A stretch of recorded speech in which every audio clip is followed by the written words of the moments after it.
Rocky बाई खास आलाय ठाण्यावरून आपला भावाला भेटायला. भावाचा बर्थडे आज. तर आम्ही चाललोय शिव मंदिरला.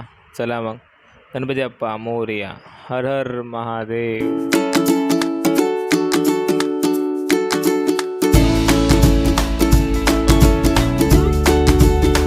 केक बिक सगळं बुक केला आणि ऑर्डर भेट झालंय. तर निघतोय आम्ही. बाबा राम राम.